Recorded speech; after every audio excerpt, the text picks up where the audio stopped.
देखिए, अगर आप क्रिप्टो करेंसी में ट्रेड करते हैं तो ये जानना आपके लिए बहुत ज़रूरी हो जाता है कि हमारा जो फंड है वो किस जगह सेफ रह सकता है।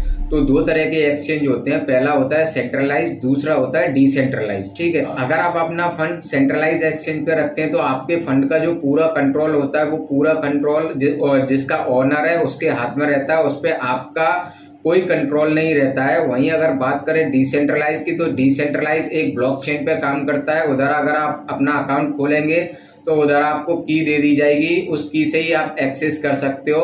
अगर हम बात करें सेंट्रलाइज एक्सचेंज की, तो उधर आपको अकाउंट खोलने के लिए आपकी पूरी पर्सनल डिटेल, आधार कार्ड, पैन कार्ड, सारी डिटेल, बैंक अकाउंट डिटेल, सारी डिटेल प्रोवाइड करनी पड़ती है आपको एक्सचेंज को, पूरी पर्सनल डिटेल। उसके बाद आपका अकाउंट ओपन होता है। वहीं बात करें अगर हम मेंटेनेंस की, तो सेंट्रलाइज एक्सचेंज में क्या है, सर्वर मेंटेनेंस पे हमेशा आता रहता है। ज्यादातर कोई क्रिप्टो करेंसी सेल करनी है इमरजेंसी में, उस एक्सचेंज पे आपका अकाउंट है तो आपको रुकना पड़ेगा जब तक वो सर्वर मेंटेनेंस सही नहीं हो जाता। वहीं बात करें अगर डिसेंट्रलाइज एक्सचेंज की, तो डिसेंट्रलाइज एक्सचेंज में ऐसा नहीं है, वो ब्लॉकचेन पे काम करता है। उधर सर्वर मेंटेनेंस का कोई प्रॉब्लम नहीं है, उधर आप आराम से ट्रेडिंग कर सकते हो।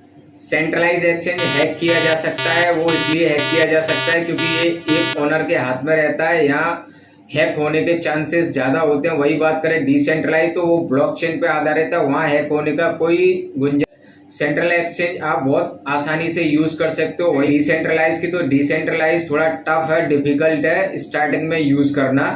सेंट्रलाइज एक्सचेंज में आपको गैस फीस नहीं देनी पड़ती है। वहीं अगर बात करें डिसेंट्रलाइज की, तो डिसेंट्रलाइज में आपको गैस फीस देनी पड़ती है। जिस चेन पे, जिस ब्लॉक चेन पे कोई अगर आपको टोकन या कॉइन खरीदना है, जिस ब्लॉक चेन पे, जैसे BNB, इथेरियम, अगर उस चेन पे बना है तो उसमें आपको पहले गैस फीस चुकानी पड़ेगी। अगर बाइनेंस पे, तो बाइनेंस का पहले आपको कॉइन खरीदना पड़ेगा। तो वही हम बात कर लेते हैं कि सेंट्रलाइज एक्सचेंज कौन कौन से होते हैं। तो सेंट्रलाइज एक्सचेंज हो गया आपका बाइनेंस हो गया, वजीरेक्स हो गया, कॉइन स्विच, कुबेर हो गया।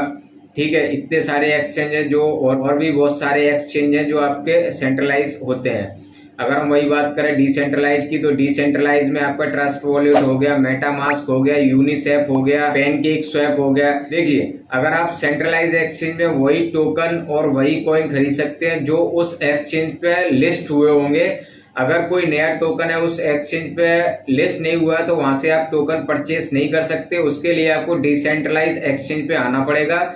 डिसेंट्रलाइज में ये फायदा है कि अगर कोई टोकन आया है तो वहां का आप उसका कॉन्ट्रैक्ट कॉपी करके डिसेंट्रलाइज एक्सचेंज में आप वहां से बाय कर सकते हैं। एक्सचेंज पे लिस्ट होने से पहले उस टोकन को आप बाय कर सकते हो। चेन पे बनाए उसमें आपको गैस फीस देनी पड़ेगी, चाहे बाइनेंस पे, चाहे बाइनेंस की चेन पे हो, चाहे इथेरियम की चेन पे हो, जिसपे होगा उसमें आपको गैस फीस चुकानी। अगर मैं अपना ओपिनियन बताऊं कि कौन सा एक्सचेंज आपको यूज करना चाहिए, तो न्यू ट्रेडर है उनके लिए सेंट्रलाइज ज्यादा बेस्ट होगा, क्योंकि सेंट्रलाइज यूज करना बहुत ही ज्यादा आसान है। वहां से आप छोटा सा अमाउंट लगा के आराम से ट्रेडिंग कर सकते हो, और वहां से सीखने के बाद अगर आप लार्ज अमाउंट में अपना फंड ऐड करना चाहते हो या फिर लॉन्ग टर्म के लिए अच्छी होल्डिंग रखना चाहते हो, तो फिर आप डिसेंट्रलाइज पे कर सकते हो।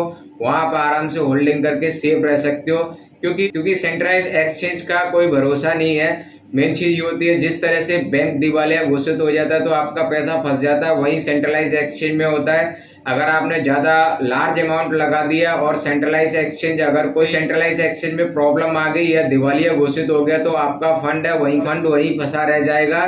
ठीक है, डिसेंट्रलाइज एक्सचेंज में ऐसी कोई प्रॉब्लम नहीं है, आपका फंड सेफ रहेगा। जब तक आपके पास की है तब तक आप अपना वॉलेट ओपन करके उसको यूज कर सकते हो। लेकिन अगर आप डिसेंट्रलाइज एक्सचेंज की खो देते हो तो उसको आप एक्सेस नहीं कर सकते। वो फिर आपका हमेशा के लिए आपको वॉलेट खोना पड़ जाएगा, लॉस करना पड़ जाएगा पूरा फंड। डिसेंट्रलाइज एक्सचेंज में अगर जिसको परेशानी है, समझने में प्रॉब्लम आ रही है कि क्या होती है, तो ये आपको स्क्रीन पे दिख रहा है, कुछ इस तरह से की होती है, जो कि आप ट्रस्ट वॉलेट ओपन करोगे तो वहां जाके ये सारी की आपको फिल करनी पड़ेगी और आपका डिसेंट्रलाइज एक्सचेंज है वो ओपन हो जाए। अगर ये की आपकी खोती है तो फिर आप अपना वॉलेट लॉगिन नहीं कर पाएंगे।